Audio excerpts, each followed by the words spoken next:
নমস্কার। Channel vision নিবেদিত এবং ঝুমা মুখার্জি পরিচালিত এক ভিন্ন স্বাদের অনুষ্ঠান বঙ্গ ট্যালেন্টে আপনাদের সকলকে সুস্বাগতম। বন্ধু, আজকের পর্বে সুদূর মেদিনীপুর থেকে দুই বন্ধু আমাদেরকে শোনাতে এসছে আবৃত্তি। তাহলে চলুন চট করে আগে ওদের সাথে আলাপটা করে নিই, তারপর তো ওদের উপস্থাপনার মধ্যে দিয়ে আমাদের অনুষ্ঠানকে এগিয়ে নিয়ে যাব। আর আবৃত্তির স্বাদ আপনারা এবং আমরা সকলে মিলে উপভোগ করব। তোমাদেরকে বঙ্গ ট্যালেন্টে সুস্বাগতম। নমস্কার, ধন্যবাদ দাদা আপনাকেও। আম, তোমার নামটা তোমার মুখেই শুনবো। আমার নাম কাকলি মাঝি। আচ্ছা, ও তো তোমার মেয়ে, কন্যা। তো ওর নাম কি দিয়েছো? আদিত্রি রয়। আদিত্রি রয়, বাহ, খুব সুন্দর নাম। আচ্ছা, আমরা উপস্থাপনায় যাব তার আগে একটাই প্রশ্ন যে মেদিনীপুরের ঠিক কোথায় থাকো? আমি পূর্ব মেদিনীপুরের কাঁথিতে আমার বাড়ি। আচ্ছা, বেশ। এরপরে আমরা উপস্থাপনায় যাই। শুরুটা তুমি করো তাহলে। কি দিয়ে শুরু করবে? কবিগুরুকে বাদ দিয়ে আমরা কিছুই করতে পারি না, একদম। তাই শুরুতেই বিশ্বকবি রবীন্দ্রনাথ ঠাকুরের চিত্রা কাব্যগ্রন্থের কবিতা জীবন দেবতা। ওহি অন্তরতম, মিটেছে কি তব সকল তিয়াস, আসি অন্তরে মম। দুঃখ সুখের লক্ষ্য ধারায় পাত্র ভরিয়া দিয়েছি তোমায়। নিঠুর পীড়নে নিগাড়ি বক্ষ দলিত দ্রাক্ষা সম। কত যে বরণ, কত যে গন্ধ, কত যে রাগিনী, কত যে ছন্দ, গাঁথিয়া গাঁথিয়া করেছি বয়ন, বাসর শয়ন তব। গলায় গলায় বাসনার সোনা, প্রতিদিন আমি করেছি রচনা, তোমার ক্ষণিক খেলার লাগিয়া, মূরতি নিত্য নব। আপনি বরিয়া লয়েছিলে মোরে, না জানি কিসের আশে, লেগেছে কি ভালো হে জীবননাথ, আমার রজনী, আমার প্রভাত। আমার নর্ম, আমার কর্ম তোমার বিজন বাসে, বরষা শরতে বসন্তে শীতে, ধ্বনিয়াছে হিয়া যত সঙ্গীতে।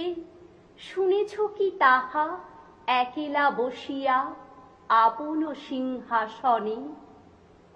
মানস কুসুম তুলি অঞ্চলে, গেথেছ কি মালা, পরেছ কি গলে? আপনার মনে করেছ ভ্রমণ মম যৌবন বনে। কি দেখিছ বধূ মরম মাঝারে রাখিয়া নয়ন দুটি? করেছ কি ক্ষমা যতে কামার স্খলন পতন ত্রুটি? পূজাহীন দিন, সেবাহীন রাত, কত বার বার ফিরে গেছে নাথ। অর্ঘ্য কুসুম ঝরে পড়ে গেছে বিজন বিপিনে ফুটি। যে সুরে বাঁধিলে বিনার তার, নামিয়া নামিয়া গেছে বার বার। হে কবি, তোমার রচিত রাগিনী আমি কি গাহিতে পারি? তোমার কাননে সেচিবারে গিয়া, ঘুমায়ে পড়েছি ছায়ায় পড়িয়া। সন্ধ্যা বেলায় নয়ন ভরিয়া এনেছি অশ্রু বাড়ি। এখন কি শেষ হয়েছে প্রাণেশ যা কিছু আছিল মোর? যত শোভা, যত গান, যত প্রাণ জাগরণ ঘুম ঘোর। শিথিল হয়েছে বাহুবন্ধন, মদিরাবিহীন মম চুম্বন। জীবন কুঞ্জে অভিসার নিশা, আজি কি হয়েছে ভোর। ভেঙে দাও তবে আজিকার সভা, আনো নব রূপ, আনো নব শোভা। নূতন করিয়া লহ আর বার, চির পুরাতন মোরে। নূতন বিবাহে বাঁধিবে আমায়, নবীন জীবন ডোরে। নমস্কার। আহা, দারুণ, মানে অসাধারণ। আমি তো একদম স্তব্ধ হয়ে শুনছিলাম। প্রথম কবিতাতেই বাজিমাত, অসাধারণ উপস্থাপনা। ধন্যবাদ। আচ্ছা, সেই সঙ্গে যেটা জানার যে এই যে ধরুন আপনি এত সুন্দর আবৃত্তি করছেন, আপনার এই আবৃত্তির সাথে যাপন ঠিক কতদিনের, বা শুরুটা ঠিক কোনখান থেকে কিভাবে? শুরুটা ছোটবেলা থেকেই হয়েছিল। আমি বাবা মা কাছে শিখেছি, আর আমার কাকু সুভাষ মাঝি, আচ্ছা, ওনাদের কাছেই ছোটবেলায় আমি শিখেছি। প্রথাগতভাবে কারোর কাছে বাইরে সেভাবে শিক্ষাগুরুর কাছে, গুরুবার কাছে আমার শেখা হয়নি। তারপর বিয়ের পর সবকিছু প্রায় বন্ধ হতে বসেছিল, কিন্তু একদম। চর্চাটা আমি নিজের মতো করে নীরবে নিভৃতে চালিয়ে গেছি। তারপর মেয়ে হবার পর থেকেই ওকে শেখাতে গিয়ে আবার নতুন করে এই চর্চার মধ্যে আবার ফিরে আসা। ঠিক ঠিক ঠিক, বেশ। আমরা পরের উপস্থাপনায় যাই। কি শোনাবেন? জানুয়ারি মাস মানেই স্বামী বিবেকানন্দের জন্মদিন, নেতাজি সুভাষচন্দ্র বসুর জন্মদিন। তো আমি স্বামী বিবেকানন্দকে শ্রদ্ধার্ঘ্য জানিয়ে পরবর্তী উপস্থাপনা চেষ্টা করছি। একদম। কবি সুবোধ সরকারের কবিতা আমি বিবেকানন্দ বলছি। আমি সিংহের মতো গর্জন করি, বজ্রের মতো গান, উপনিষদের থেকে তুলে আনি আমার প্রতিটি বিন্দু, মাথা উঁচু করে বলে যাই আমি একজন হিন্দু। গাঢ় শঙ্খের মতন আমার শক্তি শরণার্থীকে বিমুখ করতে পারিনি। তারা মিশে গেছে যেরকম ভাবে দুধে মিশে যায় চিনি।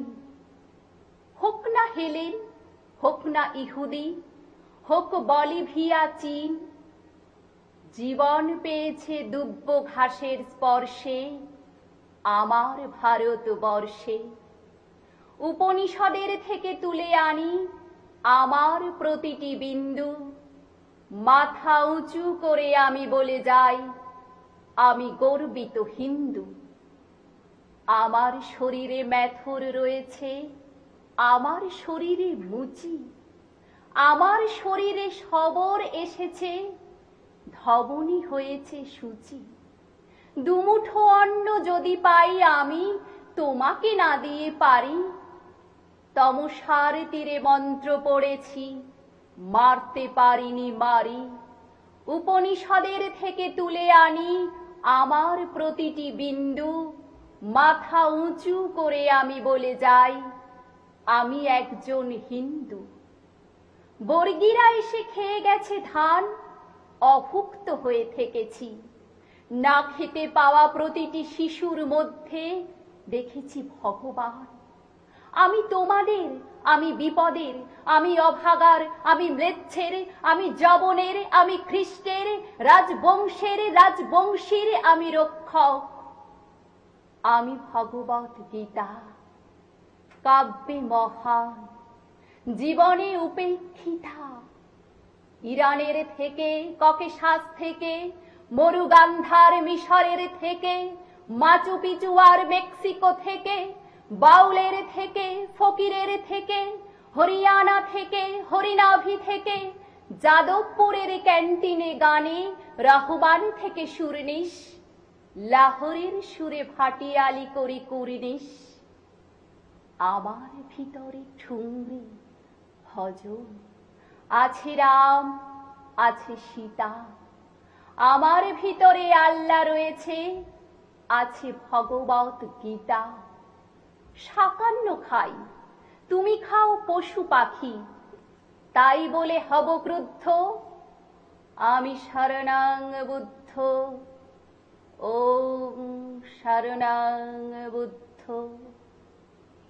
অন্ধকে আমি আলো এনে দিই, খঞ্জকে দিই যষ্টি।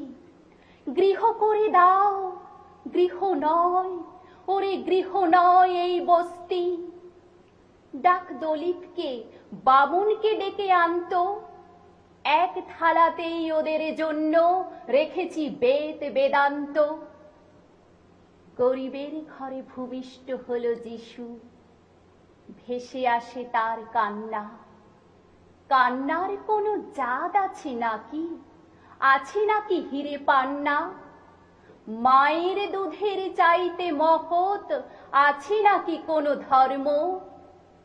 মানব জমিন চাষ করি আমি, গাছ লাগানোই কর্ম। বালি বেলুড়ের গঙ্গার জলে এনেছি সপ্ত সিন্ধু, মাথা উঁচু করে আমি বলে যাই, আমি একজন হিন্দু। নমস্কার। আহা, মানে কি বলবো আমি, যতবারই শুনি এই কবিতা একটা অন্যরকম আবেগ তৈরি হয়, আর সেটা আপনার কণ্ঠে একদম অনবদ্য হয়ে উঠলো। অসংখ্য ধন্যবাদ। অসাধারণ, সত্যি আমি স্পিচলেস, কিছু বলার নেই। আচ্ছা, আমাদের মধ্যে তো ছোট্ট বন্ধু আছে আদিত্রি রায়, তাহলে ও কিছু বলবে তো আজকে? কি শোনাবে তুমি আজকে আমাদের? মেঘ। আচ্ছা, মেঘকে দেখেছো? কোথায়? আকাশে থাকে। বেশ বেশ বেশ, শুরু করো তাহলে। নমস্কার, কবি শঙ্খ ঘোষের কবিতা মেঘ। ও আমার মেঘলা আকাশ, এতদিন কোথায় ছিলে? এত যে রাত্রি দিনে ডাকছি সবাই মিলে, চোখে জল ঝরছে নোনা, কিছু কি দায় মানো না? দিয়ে যাও এক ঘটি জল আমাদের শুকনো বিলে। ও আমার মেঘলা আকাশ, এতদিন কোথায় ছিলে? ও আমার মেঘলা আকাশ, তুমি কি সেই মেঘ না? ঝরাতি পদ্মায় জল ভরাতি যেই মেঘ না? সে ধারা কোথায় গেল? তুমি কি অন্ত হলে? আমাদের ত্যাগ করেছো আমরা মন্দ বলে? ভালো আর হই কি করে দুফোঁটা জল না পেলে? ও আমার মেঘলা আকাশ, এতদিন কোথায় ছিলে? নমস্কার। বাহ, দারুণ, খুব সুন্দর, খুব সুন্দর হয়েছে। তোমার কে শিখিয়েছে আবৃত্তিটা? মা। মা শিখেছে? ও আচ্ছা আচ্ছা আচ্ছা, বাহ, কি করে মনে রাখলে এত বড় কবিতা? খুব খুব সুন্দর হয়েছে সত্যি। আজকে তোমাদেরকে পেয়ে আমাদের অনুষ্ঠান জমে উঠেছে। তবে এখন একটা ছোট্ট বিরতি নিতেই হচ্ছে। দর্শক বন্ধু, আজকে কিন্তু কাকুলি এবং কাকুলির সুযোগ্যা কন্যাকে পেয়ে আমাদের অনুষ্ঠান একদম কবিতায় কবিতায় ভরে উঠেছে, কিন্তু কিছু করার নেই, ছোট্ট একটা বিরতি নিতেই হবে। বিরতির পরে এক্ষুনি ফিরে আসছি, কোথাও যাবেন না, দেখতে থাকুন বঙ্গ ট্যালেন্ট নতুন তারার খোঁজে।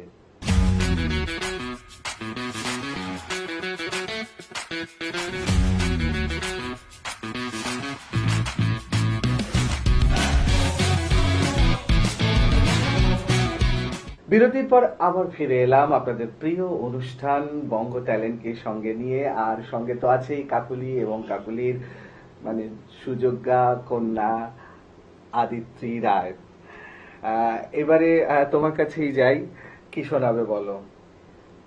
আগের বছরই কবি সলিল চৌধুরীর সার্ধ শতবর্ষ জন্মদিন গেছে এবং সেটা নিয়ে অনেক অনুষ্ঠান, অনেক কিছু হয়েছে।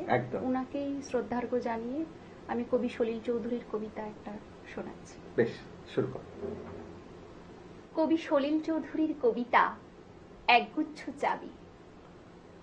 উত্তরাধিকার সূত্রে পেয়েছি শুধু একগুচ্ছ চাবি, ছোট বড় মোটা বেটে নানা রকমের নানা ধরনের চাবি। মা বললেন, যত্ন করে তুলে রেখে দে।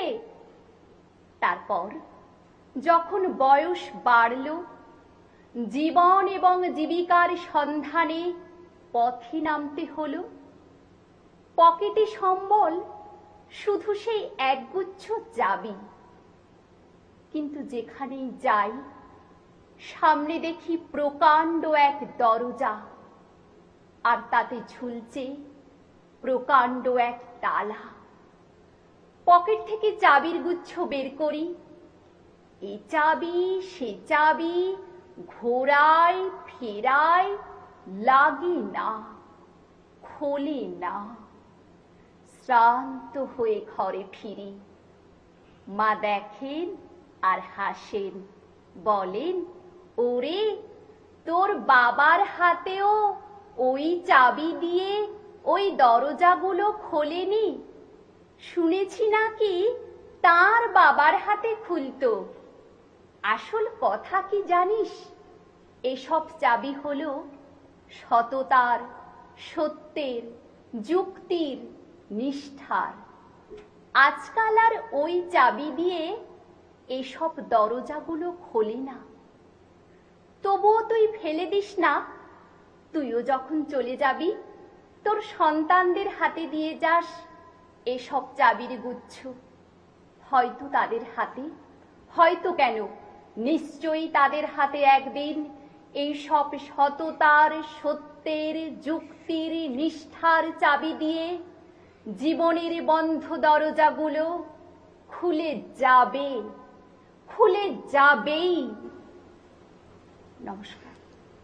উফ, মানে কবিতাটা যতবারই শুনি মানে মনের মধ্যে একটা অদ্ভুত আলোড়ন তৈরি হয় যে সত্যি আমরা অনেক কিছু পারি না। ছোট্ট একটা কবিতার মধ্যে দিয়ে কত বড় একটা ভাবনার প্রকাশ ঘটে আর কি। অসাধারণ, অনবদ্য হয়ে উঠেছে তোমার কণ্ঠে উপস্থাপনা। মানে যত শুনছি তত আগ্রহ বাড়ছে, আরো কবিতা শুনতে হবে আর কি। বেশ, পরবর্তী নিবেদনে যাই, কি শোনাবে বলো? এবছরই কবি সুকান্ত ভট্টাচার্যের সার্ধশত জন্মবার্ষিকী উদযাপন করা হচ্ছে। হ্যাঁ। আমি কবি সুকান্ত ভট্টাচার্যের একটা কবিতা শোনাই। বেশ, শুরু করো। কবি সুকান্ত ভট্টাচার্যের কবিতা প্রিয়তমাশু। সীমান্তে আজ আমি প্রহরী, অনেক রক্তাক্ত পথ অতিক্রম করে আজ এখানে এসে থমকে দাঁড়িয়েছি স্বদেশের সীমানায়। ধূসর তিউনিসিয়া থেকে স্নিগ্ধ ইতালি, স্নিগ্ধ ইতালি থেকে ছুটে গেছি বিপ্লবী ফ্রান্সে। নক্ষত্র নিয়ন্ত্রিত নিয়তির মতো দুর্নিবার অপরাহত রাইফেল হাতে। ফ্রান্স থেকে প্রতিবেশী বার্মাতেও আজ দেহে আমার সৈনিকের কড়া পোশাক, হাতে এখনো দুর্জয় রাইফেল, রক্তে রক্তে তরঙ্গিত জয়ের আর শক্তির দুর্বহ দম্ভ। আজ এখন সীমান্তের প্রহরী আমি। আজ নীলাকাশ আমাকে পাঠিয়েছে নিমন্ত্রণ, স্বদেশের হাওয়া বয়ে এনেছে অনুরোধ, চোখের সামনে খুলে ধরেছে সবুজ চিঠি। কিছুতেই বুঝি না কি করে এড়াবো তাকে, কি করে এড়াবো এই সৈনিকের কড়া পোশাক। যুদ্ধ শেষ, মাঠে মাঠে প্রসারিত শান্তি, চোখে এসে লাগছে তারই শীতল হাওয়া। প্রতি মুহূর্তে শ্লথ হয়ে আসে হাতের রাইফেল, গা থেকে খসে পড়তে চায় এই কড়া পোশাক। রাত্রে চাঁদ ওঠে, আমার চোখে ঘুম নেই। তোমাকে ভেবেছি কতদিন, কত শত্রুর পদক্ষেপ সোনার প্রতীক্ষার অবসরে, কত গোলা ফাটার মুহূর্তে, কতবার অবাধ্য হয়েছে মন যুদ্ধ জয়ের ফাঁকে ফাঁকে, কতবার হৃদয় জ্বলেছে অনুশোচনার অঙ্গারে তোমার আর তোমাদের ভাবনায়। তোমাকে ফেলে এসেছি দারিদ্র্যের মধ্যে, ছুড়ে দিয়েছি দুর্ভিক্ষের আগুনে। ঝড়ে আর বন্যায়, মারি আর মড়কের দুঃসহ আঘাতে বার বার বিপন্ন হয়েছে তোমাদের অস্তিত্ব। আর আমি ছুটে গেছি এক যুদ্ধক্ষেত্র থেকে আর এক যুদ্ধক্ষেত্রে। জানি না আজও আছো কি নেই, দুর্ভিক্ষে ফাঁকা আর বন্যায় তলিয়ে গেছে কিনা ভিটে জানি না, তাও তবু লিখছি তোমাকে আজ, লিখছি আত্মম্ভর আশায়। ঘরে ফেরার সময় এসে গেছে, জানি আমার জন্য কেউ প্রতীক্ষা করে নেই। মালায় আর পতাকায়, প্রদীপে আর মঙ্গল ঘটে, জানি সম্বর্ধনা রটবে না লোকমুখে, মিলিত খুশিতে মিলবে না বীরত্বের পুরস্কার। তবু একটি হৃদয় নেচে উঠবে আমার আবির্ভাবে, সে তোমার হৃদয়। যুদ্ধ চাই না আর, যুদ্ধ তো থেমে গেছে। পদার্পণ করতে চায় না মন ইন্দোনেশিয়ায়, আর সামনে নয় এবার পেছন ফেরার পালা। পরের জন্যে যুদ্ধ করেছি অনেক, এবার যুদ্ধ তোমার আর আমার জন্য।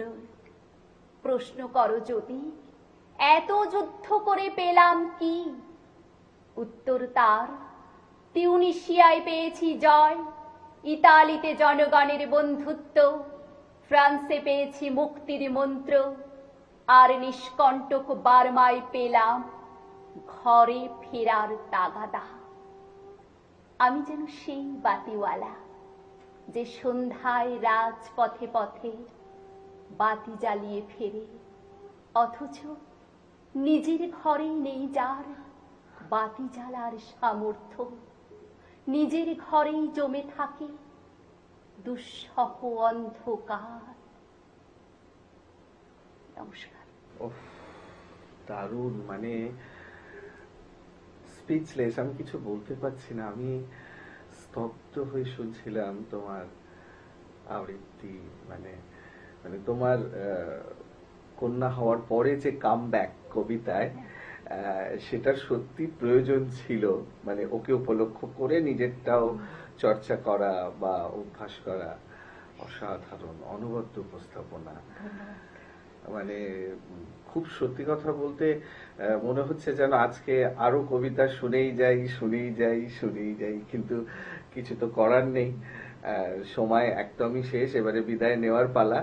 তোমাদের দুজনকেই অসংখ্য ধন্যবাদ আজকে আমাদের স্টুডিওতে আসার জন্য এবং এত সুন্দর সুন্দর কবিতাগুলো আমাদের বঙ্গ ট্যালেন্টে উপহার দেওয়ার জন্য। আমি আপনাকে ধন্যবাদ জানাই আমাদের এখানে আমন্ত্রণ করার জন্য। আর শ্রোতা বন্ধুরা যারা আমাদের সাথে আছেন, যারা আমাদের অনুষ্ঠান দেখছেন, সবাইকে নতুন বছরের প্রণাম, শুভেচ্ছা, ভালোবাসা জানাই। সবাই ভালো থাকবেন, সুস্থ থাকবেন। একদম একদম একদম। তোমরাও খুব ভালো থেকো। আবারও দেখা হবে খুব শীঘ্রই বঙ্গ ট্যালেন্টের মঞ্চে। সত্যি দর্শক বন্ধু, আপনারা কিন্তু আমার সাথে একমত হবেন আজকে কাকুলিকে পেয়ে এবং কাকুলির কন্যা আদিত্রীকে পেয়ে। আমাদের অনুষ্ঠান কবিতায় কবিতায় একদম অন্য রকম একটা মাত্রা নিয়েছিল, কিন্তু কিছু করার নেই, সময় একদম শেষ, বিদায় তো নিতেই হবে। তবে বিদায় নেওয়ার আগে সেই গুরুত্বপূর্ণ কথাটা আবারও বলে যাই, আপনারাও যদি আমাদের এই অনুষ্ঠানে অংশগ্রহণ করতে চান তাহলে দেরি কেন, চট করে আপনাদের একটা পারফরমেন্সের ভিডিও আমাদেরকে হোয়াটসঅ্যাপ করে দিন। আর সেই ভিডিও যদি আমাদের ভালো লাগে তাহলে আপনারাও চলে আসতে পারবেন আমাদের এই অনুষ্ঠানে অংশগ্রহণ করতে। আমাদের হোয়াটসঅ্যাপ নাম্বার 9804272808। তাহলে দর্শক বন্ধু, আজকের মতো বিদায়। আবারও দেখা হবে আগামীকাল ঠিক এই সময়ে। ততক্ষণ পর্যন্ত বিদায় বন্ধু। নমস্কার।